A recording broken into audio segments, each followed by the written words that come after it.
verses 1 through 5. Bless the Lord. 2 Corinthians chapter 9, verses 1 through 5. Let me again thank you so much for your support for the radio broadcast, and I want to encourage those of you who are covenant partners to continue to keep us in prayer as you provide ministry to those who are early birds who get the word. And I have been getting responses and some indications that people are being blessed by this. I'm in the New Living Translation, beloved, and we read, I really don't need to write to you about this gift for the Christians in Jerusalem, for I know how eager you are to help, and I have been boasting to our friends in Macedonia that you Christians in Greece were ready to send an offering a year ago. In fact, it was your enthusiasm that stirred up many that began helping.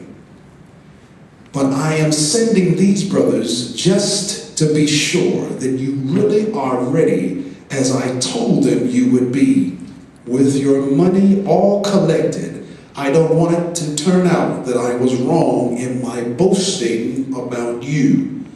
I would be humiliated, and so would you, if some Macedonian Christians came with me only to find that you still weren't ready after all I had told them.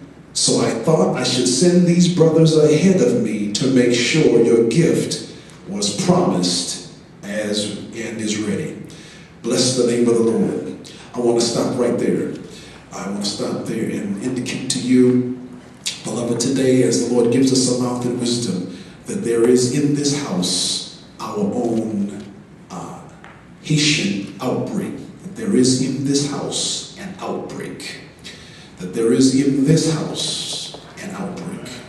Bless the name of the Lord. The CDC has encouraged me to do a test in this house because there is a reported outbreak in this place. The CDC is the Center for Disease Control.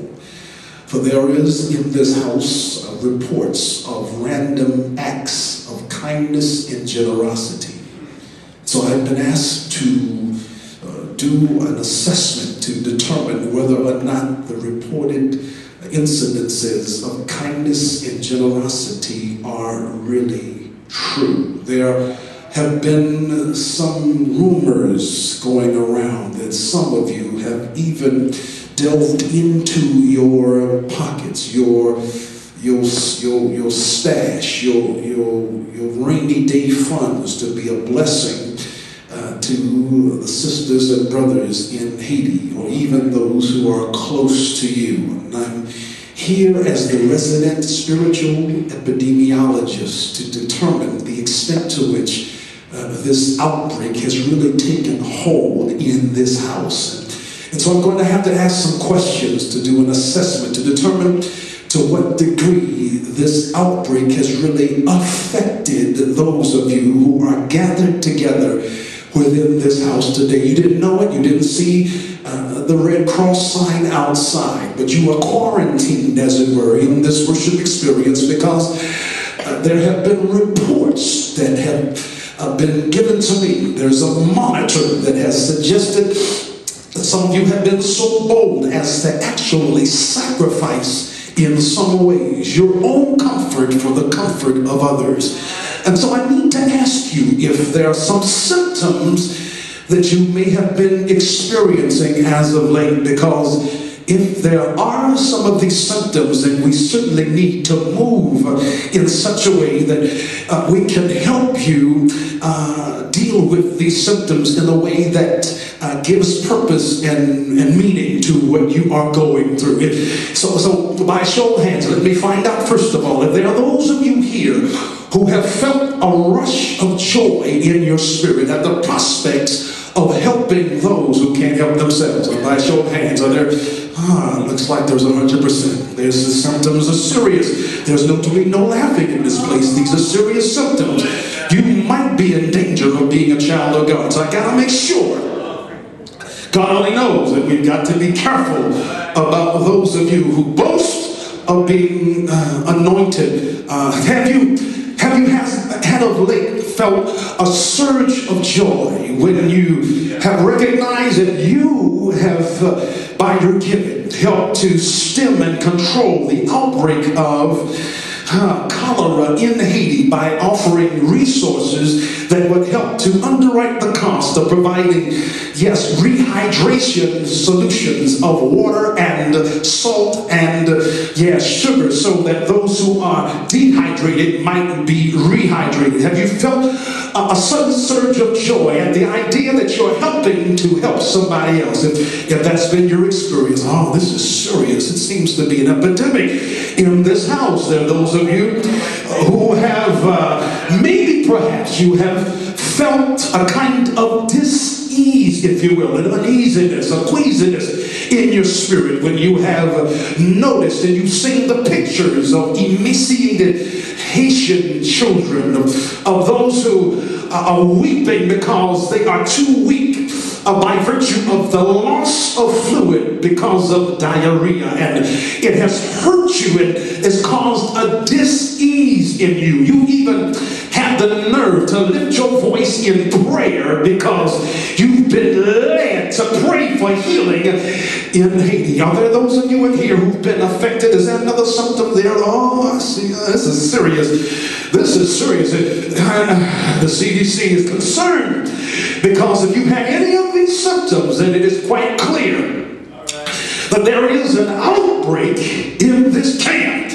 And because there's an outbreak in this camp, then we've got to come to grips with what this outbreak is about. Because this outbreak is in danger of affecting others. Your kindness and your generosity might rub off on somebody else. And if that takes place, Lord, help a black man preaching here. Somebody might take an example. Somebody might take the paradigm of your own practice. Somebody might get a hint from your helpfulness that maybe they ought to follow suit, and that's serious. If somebody gets a clue that your kindness ought to be duplicated and that your example will replicate in someone else's life and example, then that means that the outbreak in this house might break out somewhere else. God help me. And if that's in fact the case, then we've got to be able to monitor the source of the outbreak, because once we understand the source, then we'll also be able to predict the resource, and we will then be able to celebrate what begins to take place when one affects the other. I'm here today because the contagion of kindness seems to be replete in this place. Look around yourself and ask somebody, are you affected? Are you affected by this outbreak? Are you affected? You might be sitting next to somebody who's kind and generous. Do you want to move?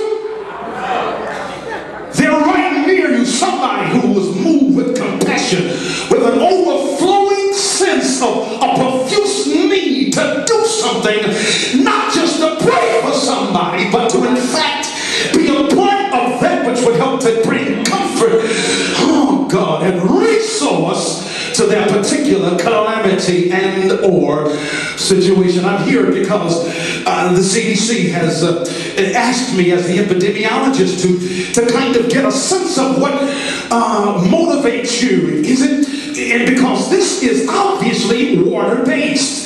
This is obviously water-based. They've traced the contagion in Haiti to the camp of the Nepalese volunteers who have somehow, through the carelessness of disposition with their waste, infected one of the major rivers in Haiti, and that has been the source of the cholera outbreak there.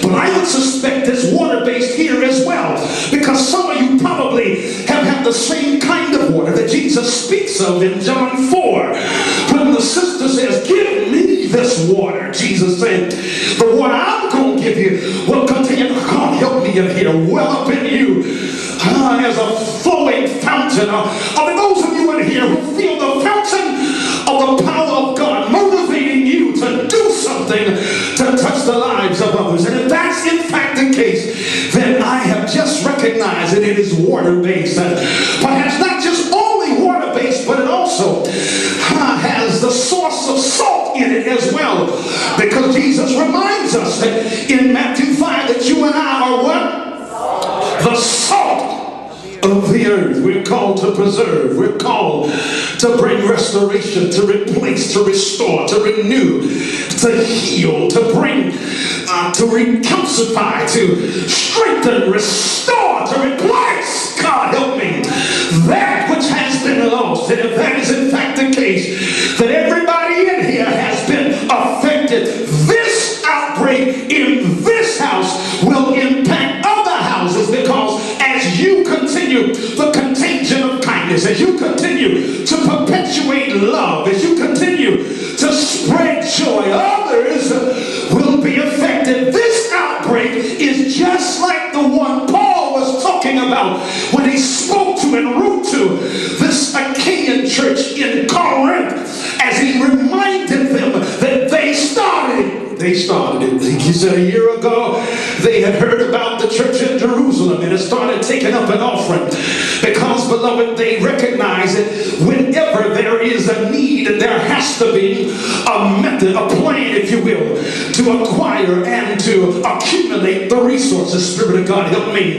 Because, brothers and sisters, whenever God gives us a project, a plan, whenever God gives us an understanding of what needs to take place, he provides a way for us to succeed. Lord, help me. I need you to realize that God means for you and for me to succeed at whatever he places, God help me, before us. God, because God is a winner. Anything God puts God's hands to, you can best believe it may look like it's going to fail, but God never starts what God can't complete. God help me. And if God started to work in you, God means for the work not only to take place, but the work to be perfected in excellence. For God never starts what God can't finish.